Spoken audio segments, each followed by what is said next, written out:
جوانی ایسی تھی کہ نظر نہیں ہٹتی تھی، اور بڑھاپا ایسا ہوتا ہے کہ دیکھنے کو جی نہیں چاہتا، آنکھیں دھلی ہوئی ہے اور نلکیاں پڑی ہوئی ہے، اور اس کا منہ جو ہے دانت گرے ہوئے ہیں، اور کیا سے کیا گویا پوسٹ مین کا ڈبہ بن چکا ہوتا ہے کہ جس کی طرف دیکھنے کو جی نہیں چاہتا۔ تو ایک جوانی تھی کہ بہار تھا، اور ایک بڑھاپا آیا کہ دیکھنے کو جی نہیں چاہتا ہے۔ ایک باغ خوبصورت ہوتا ہے، لیکن ابھی آپ دیکھ لیں آپ کے وہاں ونٹر کے اندر کہ اب اس پر خزاں شروع ہوا، اس کے پتے بدل گئے، پتے جھڑنے لگے، دنیا کی تمام چیزوں پر بہار آئی۔ لیکن ربیع الاول میں ایک بہار وہ آئی محمد الرسول اللہ کے نام سے، جو 1400 سال ہو گئے اس پر خزاں نہیں آیا اور قیامت تک نہیں آئے گا، اور وہ ہے ذات اقدس صلی اللہ علیہ وسلم۔ ان پر بہار ہی بہار، بہار ہی بہار، کبھی خزاں ان پر نہیں آئے گا، بلکہ قیامت میں بھی خزاں نہیں آئے گا، قیامت میں بھی دھلوان نہیں ہوگا ذات اقدس صلی اللہ علیہ وسلم پر۔ تو آپ کی ذات بابرکت اس ربیع الاول میں بہار کو لے کر کے آئی، اور پھر عجیب و غریب نکتہ ہے کہ اس کے بعد جو مہینہ آ رہا ہے وہ ربیع الاخر ہے، اور ربیع الاخر میں ایک شخصیت مقدسہ پیدا ہوئی ہے جس کی ولایت کو ساری دنیا نے تسلیم کیا، اور وہ ہے سیدنا عبد القادر جیلانی رحمۃ اللہ علیہ، جو گیلان کے رہنے والے تھے، اور حق تعالیٰ نے وہ مقام ولایت عطا فرمایا تھا کہ ایک مرتبہ آپ نے یوں فرمایا کہ تمام اولیاء کے سر میرے قدم کے نیچے اللہ نے رکھے ہیں۔ تو کسی بزرگ نے عراق یا ایران کے اندر یوں کہا کہ سب کے سر تو عبد القادر کے تحت ہوں گے، میرا سر نہیں ہے، تو اللہ تعالیٰ جل شانہ نے ان سے ولایت چھین لی، حتیٰ کہ نماز کا شوق بھی ختم ہو گیا۔ ربیع الاخر میں ان کی ولادت ہے، لیکن عجیب نکتہ ہے کہ عبد القادر جیلانی پیدا ہوا 11 تاریخ کو، 11 ربیع الاخر کو، اور محمد الرسول اللہ صلی اللہ علیہ وسلم تشریف لائے 12 تاریخ کو، اور 12 میں 11 آتا ہے، 11 میں 12 نہیں آتا۔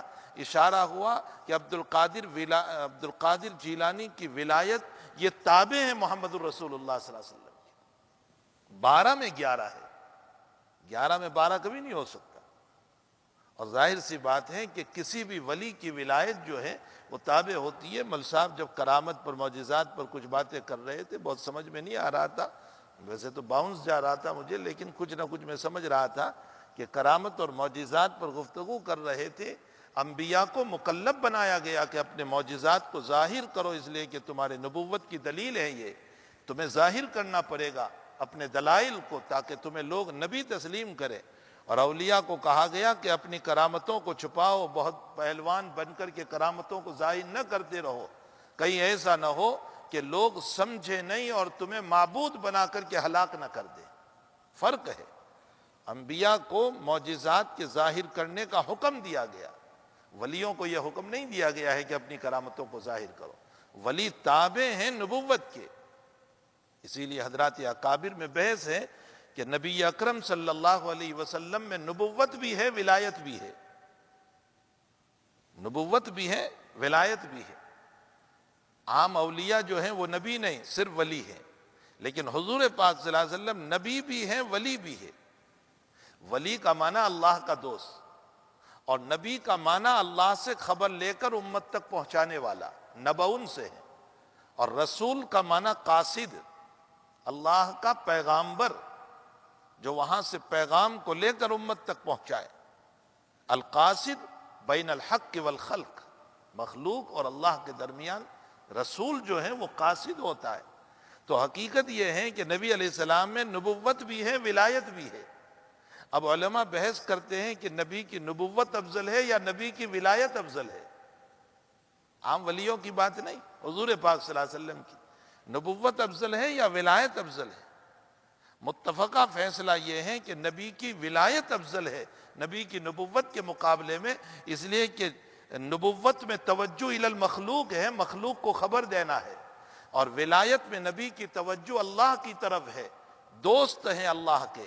تو نبی کی ولایت جو توجہ الی اللہ ہے وہ افضل ہے اس توجہ کے مقابلے میں جو مخلوق کی طرف ہے۔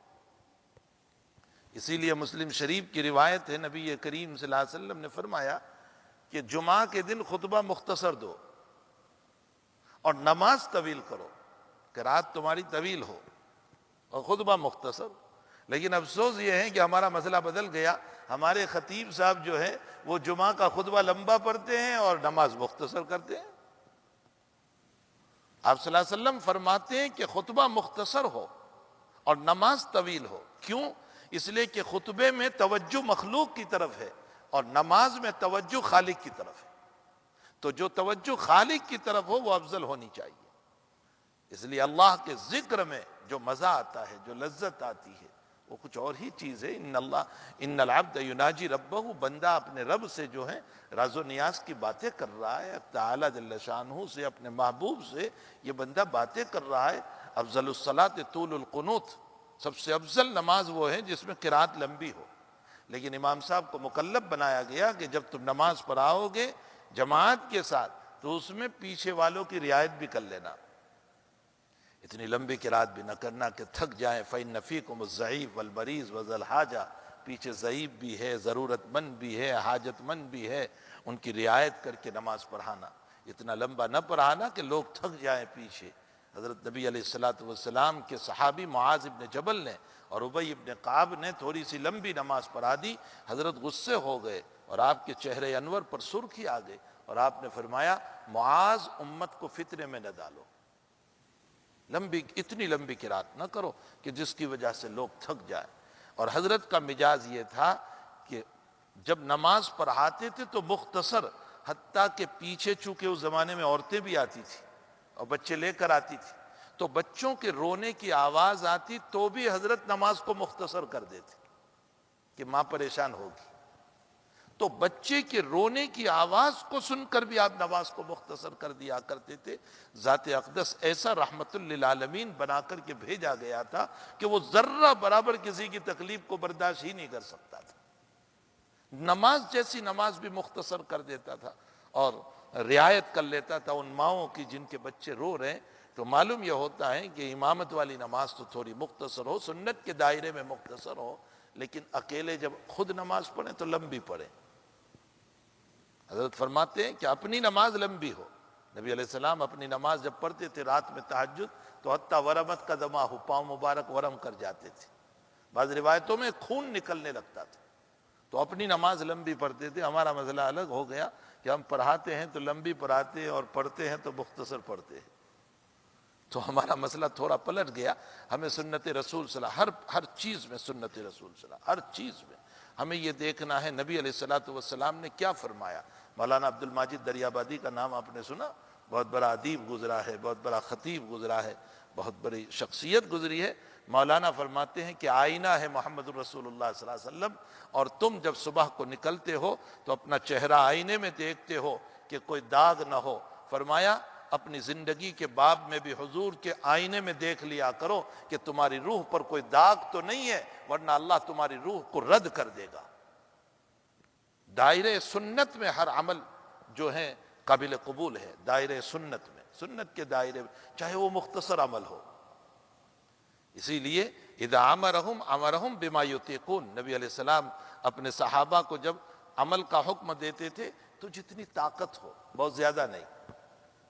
تو صحابہ کہنے لگے یا رسول اللہ آپ تو مغفور ہے، معصوم ہے، آپ کے کوئی گناہ نہیں، آپ 100 عبادت کر لو تو چلے گا، ہمیں تو ذرا مجاہدہ والی عبادت چاہیے، اس لیے کہ ہم تو گنہگار ہیں، ہمیں ذرا لمبی عبادت چاہیے اور ذرا مجاہدے والی عبادت چاہیے۔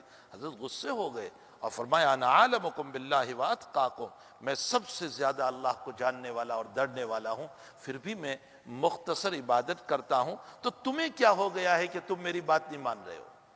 میری بات مانو، میں تمہیں جو مختصر عبادت دے رہا ہوں اسی کو کرو۔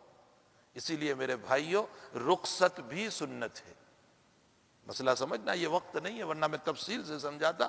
رخصت بھی سنت ہے، رخصت بھی سنت ہونے کا مطلب یہ ہے ایک آدمی بیمار ہے، علیل ہے، روزہ نہیں رکھ سکتا، قرآن اور حدیث میں کہا گیا کہ تجھے رخصت ہے کہ تو روزے کو چھوڑ کر کے اس کا فدیہ دے دے۔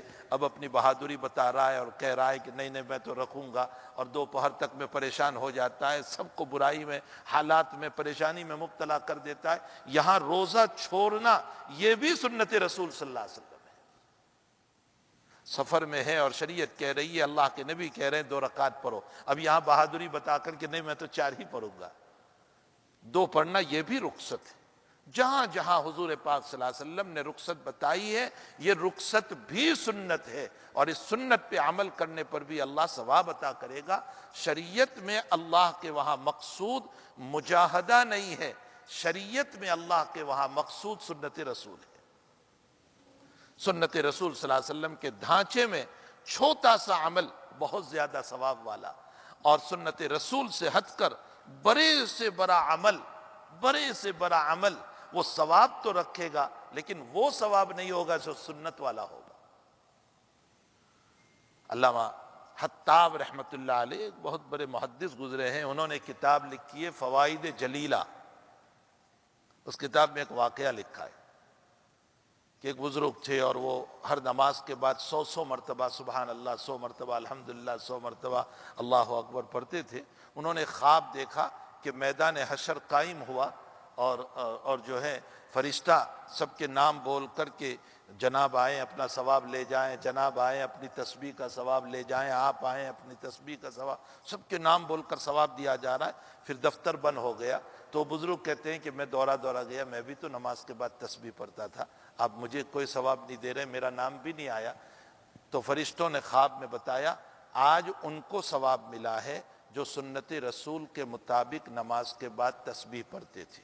فرمایا سنت رسول، فرمایا نبی نے نماز کے بعد 33 مرتبہ پڑھنے کو کہا ہے، تم 100 مرتبہ پڑھتے تھے، مجاہدہ ضرور ہے تمہارا لیکن سنت کے دائرے سے ہٹا ہوا ہے، اس لیے آج تم کو ثواب نہیں ملے گا۔ عمل چھوٹا ہو لیکن سنت کے دائرے میں ہو۔ توکل شاہ ایک بزرگ گزرے ہیں، انہوں نے خواب دیکھا کہ حضور پاک صلی اللہ علیہ وسلم تشریف لائیں خلفائے اربعہ کے ساتھ، ابو بکر عمر عثمان و علی کے ساتھ، اور خواب میں حضرت نانوتوی بھی ہے، اور توکل شاہ حضرت نانوتوی سے کہہ رہے ہیں کہ ملک قاسم چلو حضور کو ملنے کے لیے۔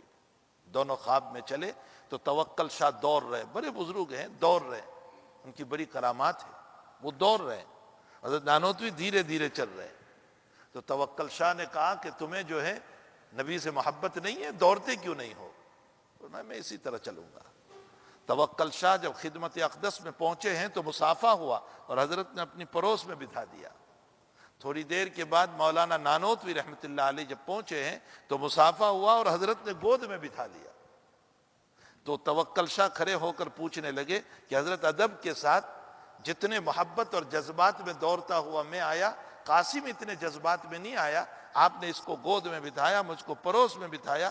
تو حضرت نبی کریم صلی اللہ علیہ وسلم نے خواب میں جواب دیا، میرا قاسم میرے قدموں کے نشان کو تلاش کرتا ہوا آیا ہے کہ جہاں نبی کا قدم ہے وہاں میرا قدم پڑے تاکہ کچھ برکت مل جائے۔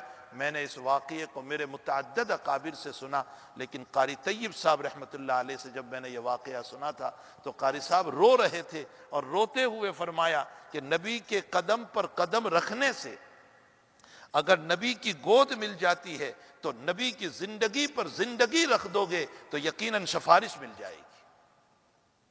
ذات اقدس صلی اللہ علیہ وسلم کی مبارک زندگی تو بہرحال ربیع الاول جو ہے وہ ایک بہار لے کر کے آیا ہے، اور ایسی ذات اقدس کی بہار ہے کہ جو کبھی خزاں آنے والا نہیں ہے، جس پر زوال آنے والا نہیں ہے۔ کسی کے بولنے سے نبی کی ذات اقدس پر کوئی خزاں نہیں آتا ہے، کسی کے کیچڑ اچھالنے سے، پتھر مارنے سے، گالی گلوچ کرنے سے، آپ کے خلاف باتیں کرنے سے آپ پر کوئی خزاں آنے والا نہیں ہے۔ آپ کا سورج چمکتا اور دمکتا ہے، وہ چلتا رہے گا۔ ہمارے بہجت النفوس کے مصنف اور مؤلف جنہوں نے بخاری شریف کی شرح لکھی ہے، وہ اپنی شرح کے اندر علامہ ابو جمرہ رحمت اللہ علیہ فرماتے ہیں کہ نبی کریم صلی اللہ علیہ وسلم کی نبوت کی ابتدا اس سے ہوئی کہ آپ سچے خواب دیکھتے تھے۔ شروع 6 مہینے سچے خواب دیکھے، اس کے بعد غار حرا میں آپ کو نبوت ملی، اور ادھر خواب دیکھتے تھے اور صبح کو واضح ہو کر کے الرؤیت الصالحہ والرؤیت الصادقہ، سچے خواب سامنے آ جاتے تھے۔ تعبیر بالکل جو رات میں دیکھا وہ تعبیر سامنے آتی تھی۔ فرمایا سچے خوابوں سے اللہ نے نبوت کی ابتدا کرا کر اشارہ کیا اس بات کی طرف کہ جیسے صبح صادق کے موقع پر آپ کے خوابوں کی تعبیر سامنے آئی ہے، اسی طرح روحانی طور پر آپ کی نبوت کا صبح صادق بھی اب طلوع ہو چکا ہے، اور صبح صادق کے بعد آفتاب بڑھتا چلا جاتا ہے۔ اسی طرح میرے محبوب صلی اللہ علیہ وسلم آپ کا آفتاب نبوت بھی بڑھتا چلا جا رہا ہے۔ اب جو آپ کو دیکھے گا صداقت کی نظر سے وہ صدیق بنے گا، اور جو آپ کو نہیں دیکھ پائے گا کسب کی وجہ سے وہ ابو جہل بنے گا۔ اور پھر جتنے لوگ بولتے چلے جائیں گے وہ سب ابو جہل کی ذریت ہوگی، اور جتنے لوگ قیامت تک آپ کی تصدیق کرتے چلے جائیں گے وہ سب صدیق ہوں گے۔ یاد رکھیے صدیق صرف ابو بکر نہیں ہے، قیامت تک صدیق ہے، قیامت تک صدیق ہے۔ جتنے لوگ حضور پاک صلی اللہ علیہ وسلم کی تصدیق کرتے چلیں گے وہ سب صدیق ہے۔ آپ بھی صدیق ہو اس لیے کہ اللہ کے حبیب پاک صلی اللہ علیہ وسلم کی تصدیق کر رہے ہیں کہ وہ ہمارا سچا رسول ہے، سچا رسول۔ مجھے ایک فون آیا کہ فلاں صاحب کا انتقال ہو گیا، میں نے کہا خوشی مناؤ یار، کہ لا الہ پڑھتا ہوا گیا، تسبیح پڑھتا ہوا گیا، اللہ کا نام لے کر کے گیا، اللہ اللہ کرتا ہوا گیا۔ اور میں نے کہا اس سے بڑھ کر خوشی کیا ہوگی کہ قبر میں جاتے ہی اس نے اپنے آقا صلی اللہ علیہ وسلم کی زیارت فرما لی۔ بخاری شریف میں ہے انکم تفترون، تم قبر میں میرے باب میں آزمائے جاتے ہو، تمہیں میرے متعلق سوال ہوگا۔ اب یہ سوال کیسے ہوگا؟ اس میں ایک قول یہ ہے کہ مرحوم کی قبر سے حضور پاک صلی اللہ علیہ وسلم کی قبر تک زمین کو فار دیا جاتا ہے اور پوچھا جاتا ہے بتاؤ یہ صاحب کون نظر آ رہے تم کو؟ تو اگر مومن ہوتا ہے تو وہ یہ کہتا ہے ھذا رسولنا بالبینات والہدی، یہ ہمارے رسول ہیں جو ہدایت لے کر کے آئے تھے اور میں نے ان پر ایمان لایا، اور میں نے اسلام کو قبول کیا اور ان پر ایمان لایا ہوں، یہ میرے رسول ہیں۔ تو میں نے کہا اس سے بڑھ کر خوشی کیا ہوگی کہ اس نے وفات کے بعد اپنے نبی کی زیارت فرما لی، ہمیں تو زیارت بھی نصیب نہیں ہوئی۔ تو حقیقت یہ ہے کہ حضور پاک صلی اللہ تعالیٰ علیہ وسلم کی جس نے تصدیق کی وہ سب صدیق ہیں، البتہ ابو بکر صدیق امام الصدیق ہے، سب کے امام ہے وہ ابو بکر صدیق رضی اللہ تعالیٰ عنہ۔ تو حضور پاک صلی اللہ علیہ وسلم ربیع الاول میں تشریف لائے، اور وہ بہار لے کر کے تشریف لائے جس پر موسم خزاں کبھی نہیں آنے والا ہے، پتجھر کا موسم کبھی نہیں آنے والا ہے۔ آپ کا آفتاب نبوت قیامت تک بلکہ قیامت کے بعد بھی چمکتا ہی چمکتا رہے گا۔ پھر آپ کو خاتم النبیین بنایا، اور دیکھیں آپ کے مناقب اور فضائل میں اشارہ کروں، حضرت آدم کی کنیت کے باب میں روایت میں آیا ہے کہ قیامت کے دن حضرت آدم علیہ السلام جنت میں اپنی کنیت رکھیں گے ابو محمد، ابو محمد، محمد کے ابا۔ تو ساری ذریت تو آدم ہی کی ہے، لیکن نہ ابو موسیٰ، نہ ابو ابراہیم، نہ ابو فلاں، نہ ابو فلاں۔ حقیقت یہ ہے کہ اپنا جو بیٹا سب سے مکرم معزز ہوتا ہے نا، باپ کو فخر ہوا کرتا ہے، اور باپ اسی کی طرف اپنی نسبت کر دیا کرتا ہے۔ محمد الرسول اللہ صلی اللہ علیہ وسلم سے بڑھ کر افضل کون ہے؟ اس لیے حضرت آدم جنت میں اپنی کنیت ابو محمد رکھیں گے، اپنی نسبت محمد الرسول اللہ صلی اللہ علیہ وسلم کی طرف فرمائیں گے کہ میں محمد کا باپ ہوں، حالانکہ آپ تو سبھی کے باپ ہیں۔ اور پھر اس سے بڑھ کر آپ کی فضیلت اور منقبت کیا ہو سکتی ہے کہ جو آپ کے نکاح میں آئی وہ پوری امت کی مائیں بن گئی، ام المؤمنین کہا گیا، چاہے وہ عائشہ ہو، ام سلمہ ہو، وہ امت کی مائیں ہو گئی۔ تو نبی کی نسبت پر وہ امت کی مائیں ہو گئی۔ وَأَزْوَاجُهُ أُمَّهَاتُهُمْ، آپ کی بیویاں جو ہیں وہ نبی کی مائیں ہیں۔ اس میں اختلاف ہے کہ یہ مردوں کی مائیں ہیں لیکن عورتوں کی مائیں ہیں یا نہیں۔ حضرت عائشہ رضی اللہ تعالیٰ عنہ فرماتی ہے کہ میں صرف مردوں کی ماں ہوں، عورتوں کی نہیں، اور دلیل یہ دیتی تھی کہ وَأَزْوَاجُهُ أُمَّهَاتُهُمْ، یہ مذکر کی ضمیر ہے اللہ نے استعمال کی ہے، اس لیے میں تو مردوں کی ماں ہوں۔ ایک عورت نے کہہ دیا حضرت عائشہ کو یا ام المؤمنین، فرمایا لا تقل ام المؤمنین انا ام الرجال لا ام النساء، میں مردوں کی ماں ہوں، عورتوں کی ماں نہیں ہوں۔ اور ام سلمہ رضی اللہ تعالیٰ عنہ بھی زوجہ رسول ہے، وہ فرماتی ہے کہ انا ام المؤمنین بالرجال والنساء، میں مردوں کی بھی ماں ہوں اور میں عورتوں کی بھی ماں ہوں، اس لیے کہ اگرچہ قرآن نے مردوں کا ذکر کیا لیکن اس میں عورتیں بھی آ گئی ہیں، اس لیے کہ قرآن تو مردوں ہی کو بولتا ہے، باقی اس میں عورتیں داخل ہو جاتی ہے۔ تو میں مردوں کی بھی ماں ہوں اور عورتوں کی بھی ماں ہوں۔ اور حضور پاک صلی اللہ علیہ وسلم کو ایک روایت کے مطابق، ایک قرات کے مطابق باپ کہا گیا امت کا، جہاں قرآن میں ہے وَأَزْوَاجُهُ أُمَّهَاتُهُمْ، وہاں خبر واحد کی قرات جو ہے وَهُوَ أَبٌ لَهُمْ، اور حضور پاک صلی اللہ علیہ وسلم امت کے باپ ہے۔ لیکن ایک طرف قرآن یہ بھی کہہ رہا ہے کہ مَا كَانَ مُحَمَّدٌ أَبَا أَحَدٍ مِّن رِّجَالِكُمْ وَلَٰكِن رَّسُولَ اللَّهِ، ابھی قاری صاحب نے جو نماز میں پڑھا تھا کہ محمد الرسول اللہ کسی کے باپ نہیں ہے، اور ایک قرات میں ہے کہ آپ باپ ہیں۔ علماء یہ فرماتے ہیں کہ آپ باپ ہیں روحانی اعتبار سے، اور آپ باپ نہیں ہیں جسمانی اعتبار سے۔ جسمانی اعتبار سے آپ ہمارے باپ نہیں ہیں، جسمانی اعتبار سے تو ہمارے باپ وہی ہے جس سے ہم پیدا ہوئے۔ ما کان محمد ابا احد کا یہ مطلب ہے، وہو اب لہم کا یہ مطلب ہے کہ حضور پاک صلی اللہ علیہ وسلم ہمارے روحانی باپ ہیں۔ بلکہ روایت میں ہے انما انا لکم بمنزلۃ الوالد، حضور پاک صلی اللہ علیہ وسلم فرماتے ہیں کہ میں تمہارے لیے بمنزلہ والد کے ہوں، میں تمہارے لیے بمنزلہ باپ کے ہوں۔ تو بہرحال حضور پاک صلی اللہ علیہ وسلم کی شخصیت مقدسہ، آپ کے ساتھ آنے والیاں جو نکاح میں آئی تو ان کو ام المؤمنین کہہ دیا گیا، آپ کے چچا جو آپ پر ایمان لے آئے تو پھر ان کو وہ مقام مل گیا کہ اسد اللہ و اسد رسولی، وہ اللہ کا شیر ہے، رسول اللہ کا شیر ہے۔ حضرت حمزہ رضی اللہ تعالیٰ عنہ کو اسد اللہ و اسد رسولی کہہ دیا گیا۔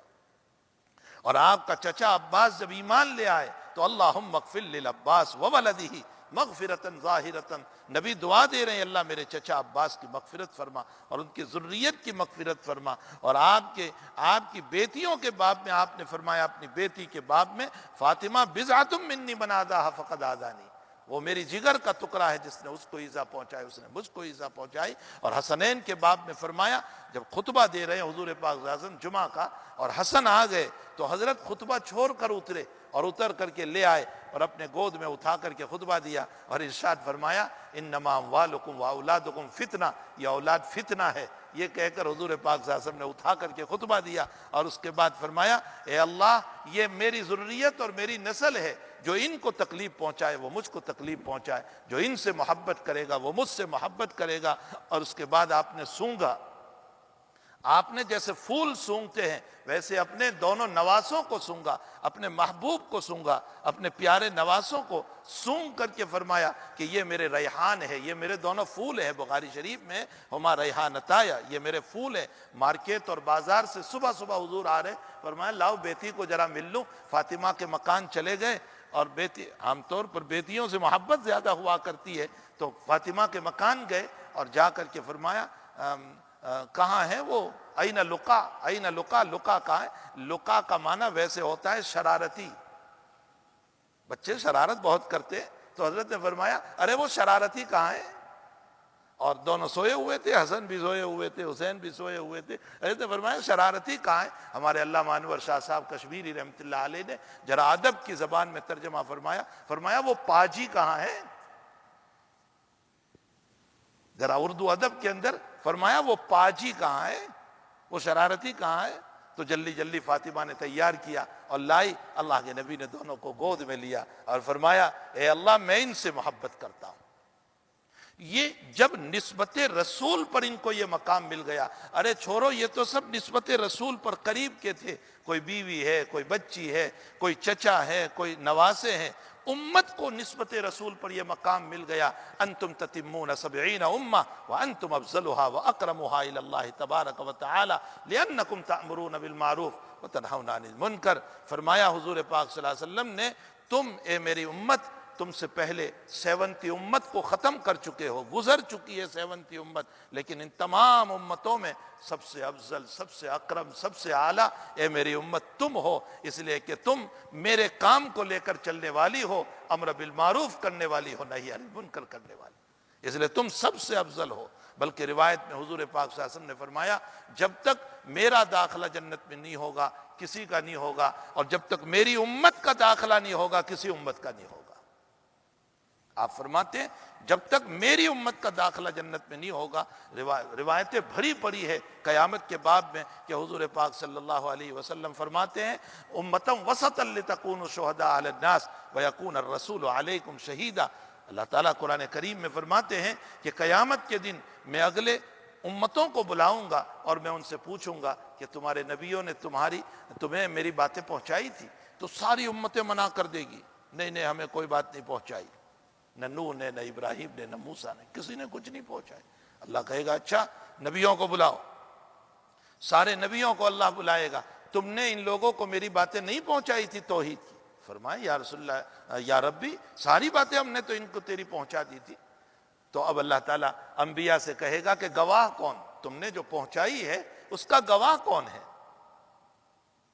تو روایت میں حضور پاک صلی اللہ علیہ وسلم فرماتے سارے انبیاء میری امت کو گواہی میں پیش کریں گے، او زید و بکر و خالد و موسیٰ، تم کھڑے ہوں گے انبیاء کی گواہی کے لیے۔ تم اپنا مقام تو دیکھو، یہ تمہارا مقام میری اپنی وجہ سے، ہماری وجہ سے نہیں ہے، یہ مقام نسبت رسول کی بنیاد پر ہے، حضور پاک صلی اللہ علیہ وسلم کی نسبت کی بنیاد پر یہ مقام ہے، ورنہ ہم میں کیا کمال ہے؟ ہمارے اندر جوہر کون سا ہے، کون سا کمال ہے؟ نہ ہماری نمازوں کا ٹھکانہ، نہ روزوں کا ٹھکانہ، نہ زبان کا ٹھکانہ، کسی چیز کا ہم میں ٹھکانہ نہیں ہے۔ ہم کون سے کمال کے اوپر اترانے لگے؟ کوئی کمال نہیں ہے۔ نسبت رسول کے اوپر ہمیں یہ مقام ملے گا قیامت کے دن کہ اللہ تعالیٰ نبیوں کے گواہ میں اس امت کو لائے گا۔ اب یہ امت اللہ کے سامنے حاضر ہوگی اور کہے گی کہ جی یا ربی، ان نبیوں نے بات پہنچا دی۔ دیکھو تو صحیح، نبیوں کی گواہ یہ امت ہے، جی انہوں نے پہنچا دی ہے۔ تو اللہ تعالیٰ اس امت سے پوچھے گا کہ تم تو بعد میں آئے، تم تو تھے نہیں تب، جب وہ لوگ تھے تب تو تم تھے نہیں، پھر تم گواہی کیسے دیتے ہو؟ گواہی کے لیے تو حاضر ہونا ضروری ہے، تم کیسے کہہ رہے ہو کہ انہوں نے پہنچا دیا؟ تو اس وقت یہ امت کہے گی کہ ہمیں ہمارے اللہ تیرے نبی نے بتایا، محمد الرسول اللہ صلی اللہ علیہ وسلم نے ہمیں بتایا تھا، وہ لایا ہوا قرآن جو ہے اس قرآن کے ذریعے سے ہمیں بتایا تھا کہ نوح نے بھی تبلیغ فرمائی، ابراہیم نے بھی فرمائی، موسیٰ نے بھی فرمائی، ہمارے آقا صلی اللہ علیہ وسلم نے ہم کو بتایا۔ تو اب نبی علیہ السلام فرماتے کہ اللہ مجھے بلائے گا اور مجھے بلا کر کے پوچھے گا کہ کیا تم نے اپنی امت کو یہ باتیں بتائی تھی؟ تو میں اپنی امت کے باب میں گواہی دوں گا کہ ہاں میں نے میری امت کو یہ باتیں بتائی تھی۔ اس امت کا مقام اتنا ہے کہ یہ ایک طرف نبیوں کی گواہ ہے اور اس امت کا گواہ محمد الرسول اللہ بنے گا۔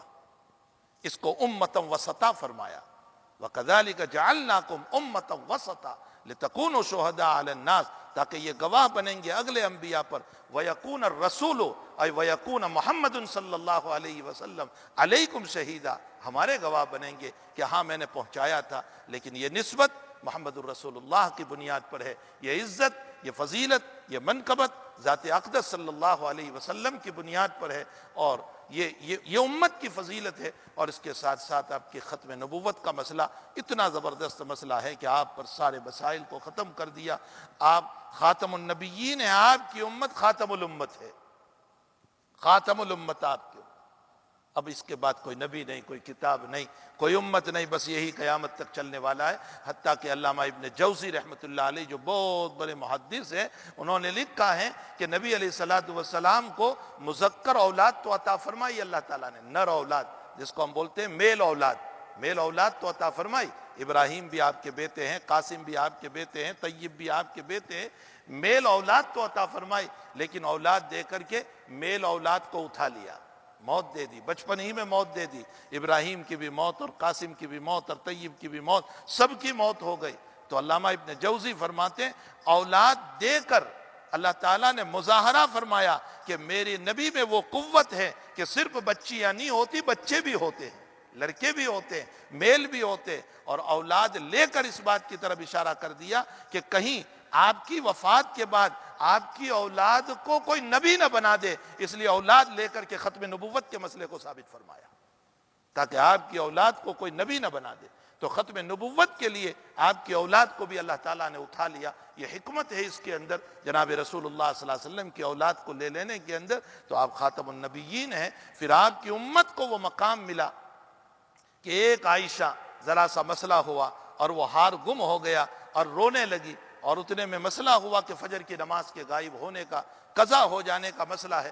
روایتوں میں ہے کہ صدیق اکبر کو لوگ تانا دینے لگے کہ تیری بیٹی کی وجہ سے فجر کی نماز قضا ہو جائے گی، پانی ہے نہیں، نماز کیسے پڑھیں گے؟ صدیق آئے خیمے میں اور اللہ کے نبی عائشہ کی ران پر سر مبارک رکھ کر کے سوئے ہوئے، اور صدیق نے اپنی بیٹی کو دانتنا شروع کیا، بلکہ حدیث میں ہے مارنا شروع کیا، کوکھ میں بیٹی کو مارنا شروع کیا، لیکن آہستہ آہستہ کہ حضور جاگ نہ جائیں، آقا صلی اللہ علیہ وسلم کی آنکھ نہ کھل جائیں۔ عائشہ فرماتی ہے بڑے زوروں سے ابا جی مار رہے تھے، لیکن میں اس لیے نہیں ہل رہی تھی کہ حضور پاک صلی اللہ علیہ وسلم کی آنکھ نہ کھلے۔ یہاں سے سنت ثابت ہوئی کہ اگر بیٹی کا قصور ہو تو باپ کو چاہیے کہ بیٹی کو بھی تنبیہ کرے، اور اگر داماد کا قصور ہو تو اس صورت میں روایت بھری پڑی ہے کہ داماد کو بھی تنبیہ کرے۔ جیسے حضرت علی نے دوسرے نکاح کا ارادہ فرمایا تو اللہ کے نبی نے حضرت علی کو ذرا سی تنبیہ فرمائی، اور یہاں حضرت عائشہ رضی اللہ تعالیٰ عنہ کو صدیق نے تنبیہ فرمائی اور کوکھ میں مارا اور فرمایا تیری وجہ سے، تیرے ہار کی وجہ سے مسئلہ ہوا۔ نبی علیہ السلام کی آنکھ کھل گئی، فرمایا کیا مسئلہ ہے؟ فرمایا یا رسول اللہ فجر کی نماز قضا ہو جائے گی، پانی ہے نہیں، کیا کرے؟ حضرت اسی گفتگو میں تھے کہ لیٹ گئے اور وحی کے آثار شروع ہوئے اور مسکراتے ہوئے اٹھے اور آیت تیمم پڑھی، فَإِن لَّمْ تَجِدُوا مَاءً فَتَيَمَّمُوا صَعِيدًا طَيِّبًا، پانی نہ ملے تو مٹی پر ہاتھ مار کر تیمم کر لو، میں تمہاری نماز کو قبول کر لوں گا۔ حضور مسکرائے اور فرمایا ابو بکر تیری عائشہ کے رونے پر اللہ نے میری پوری امت کے مسئلے کو حل کر دیا۔ اس امت کی عورت کے رونے پر مسائل کا حل۔ روایتوں میں آتا ہے کہ ایک عورت کو ان کے شوہر نے کہہ دیا کہ تو میری ماں کی طرح لگتی ہے، مسئلہ زہار ہو گیا۔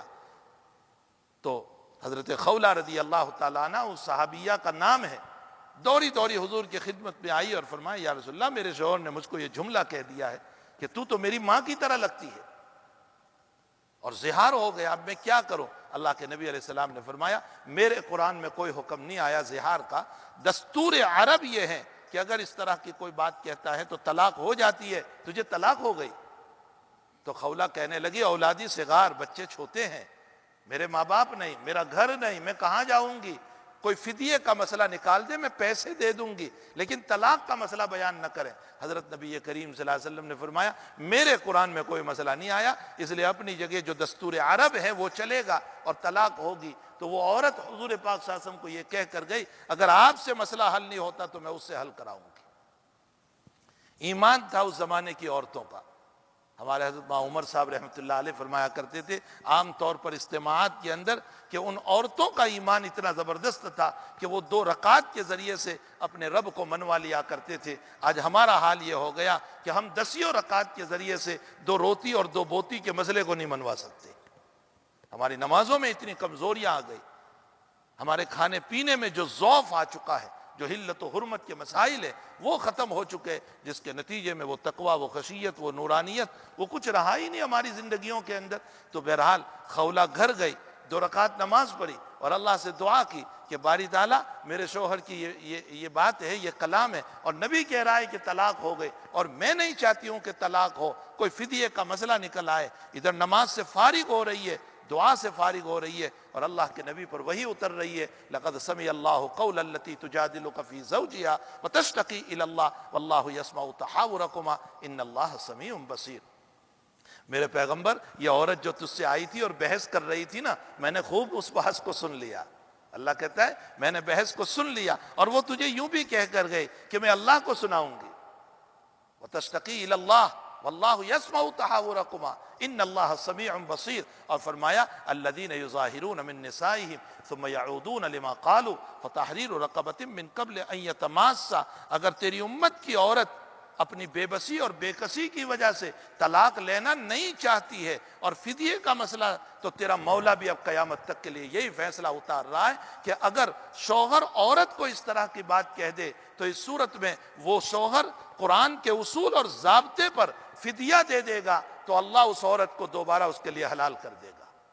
یہ اس امت کی عورت کے ایک عورت کے رونے پر اللہ کی طرف سے مسائل کا حل ہوا ہے۔ تو یہ امت کے فضائل یہ میری اور آپ کے کمالات کی بنیاد پر نہیں ہے، نسبت رسول صلی اللہ علیہ وسلم کی بنیاد پر یہ ساری کی ساری باتیں اس امت کو ملی ہے۔ اس لیے اس ذات اقدس صلی اللہ علیہ وسلم کے لیے صرف ربیع الاول کا 1 مہینہ اور اس میں 1 دن ہم مل کر کے کچھ باتیں کر لیں، یہ نہ ہو، بلکہ ہر مہینے ہم جمع ہو اور اپنے آقا صلی اللہ علیہ وسلم کی سیرت کو پڑھیں اور سنائیں اور دوسروں کو پہنچائیں اور آپ کی مبارک زندگی کو اپنے اندر لانے کی کوشش کریں۔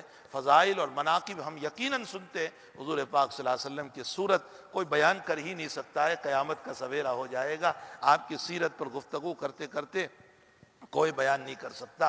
آپ کے حلیہ مبارکہ کو کون بیان کر سکتا ہے؟ کئی اشعار میں آپ نے وَأَحْسَنَ مِنْكَ لَمْ تَرَ قَطُّ عَيْنِي وَأَجْمَلَ مِنْكَ لَمْ تَلِدِ النِّسَاء، بلکہ حضرت حسان رضی اللہ تعالیٰ عنہ تو اپنے ایک شعر کے اندر فرماتے ہیں مَا إِن مَدَحْتُ مُحَمَّدًا بِمَقَالَتِي وَلَكِنْ مَدَحْتُ مَقَالَتِي بِمُحَمَّدِ۔ حضرت حسان تو حضور کے شاعر تھے، اور آپ صلی اللہ علیہ وسلم نے خود منبر رسول پر بٹھا کر کے فرمایا تھا، حسان جب تک نبی کی تعریف میں اشعار پڑھتے رہو گے جبریل امین تمہاری تائید کرتے رہیں گے۔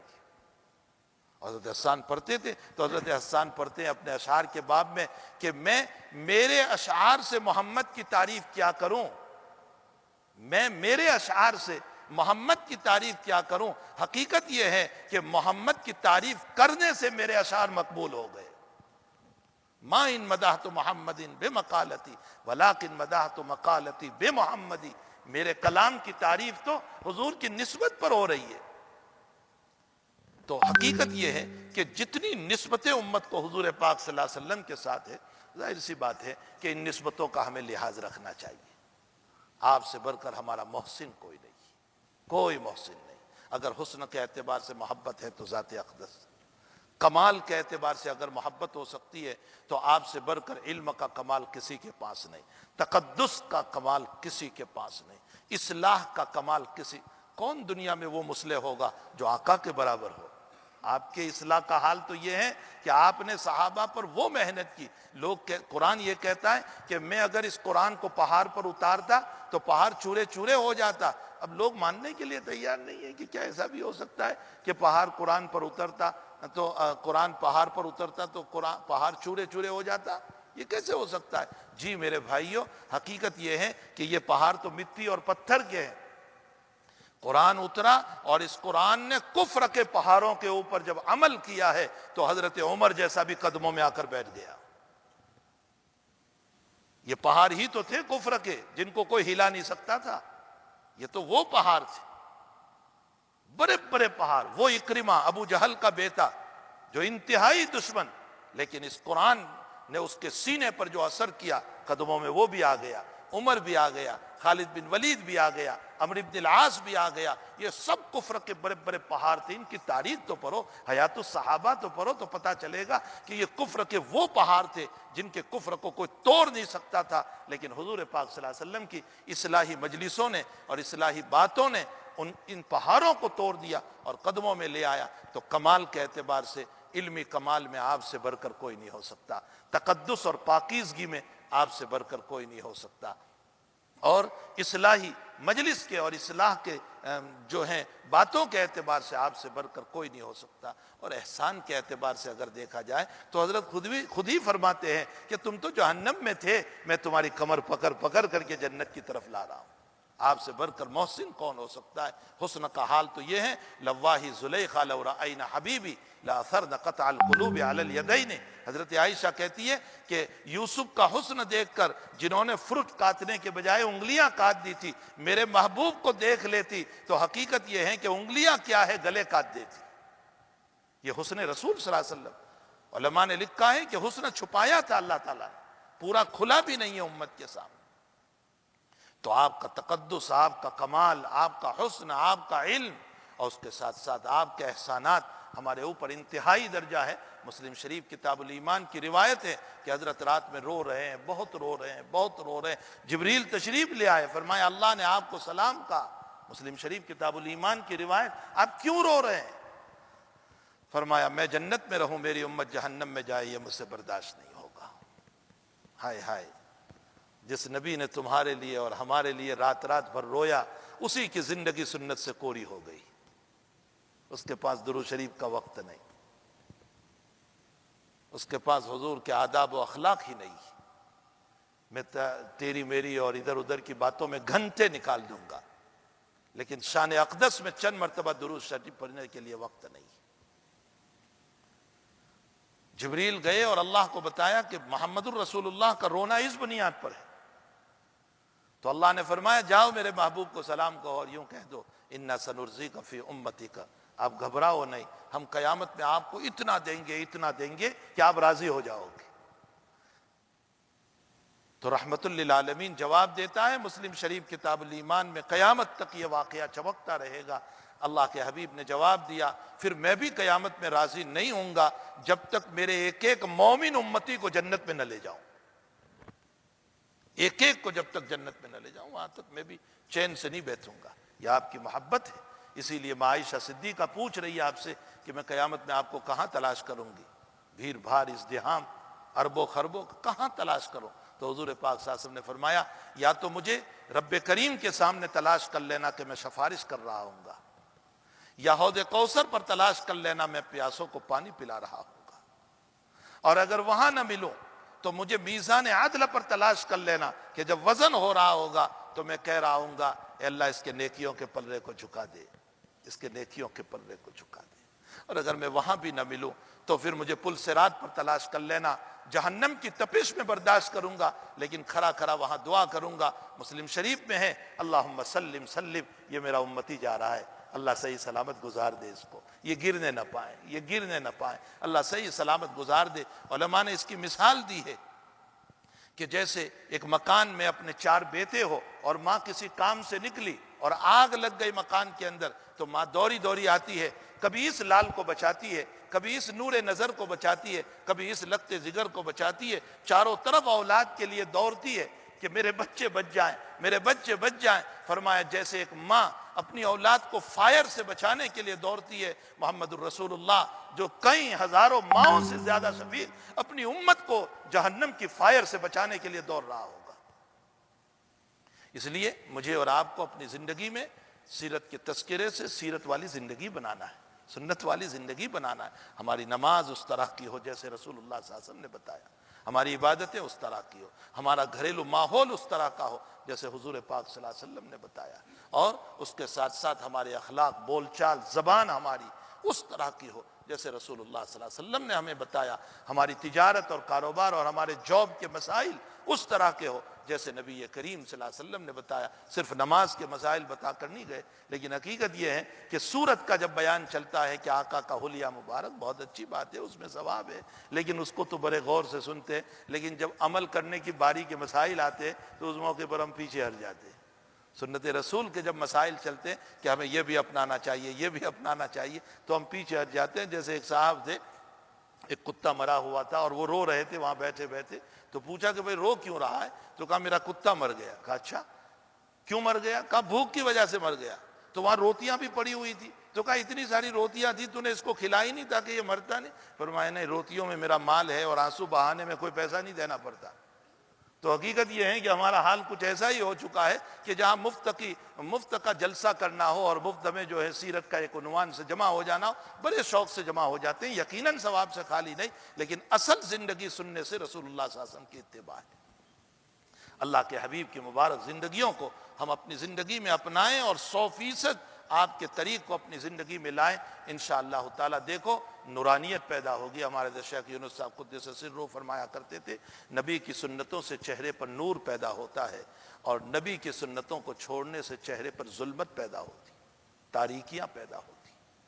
اس لیے کہ ہم نبی سے دور ہو جاتے، تو اپنے چہرے کو نورانی بناؤ، اپنے چہرے کو منور بناؤ، ظلماتی اور تاریکی چہرہ نہ بناؤ۔ اللہ جل شانہ اس جلسے کو بہت قبول فرمائے، مولانا کی اور یہاں کی جو ذمہ داران کمیٹی احباب ہے سب کی محنتوں کو اللہ قبول فرمائے، اور اصل اصول حق تعالی جل شانہ ہم تمام کو سنت رسول پر چلنے کی توفیق عطا فرمائے۔ آپ کا یہاں بیٹھنا یہ باعث ثواب ہے، ثواب سے قطعاً خالی نہیں۔ حضرات صحابہ کرام حضور کی سیرت کو بیان کرنے کے لیے جب بیٹھتے تھے تو مجمع ہماتن گوش ہو جاتا تھا،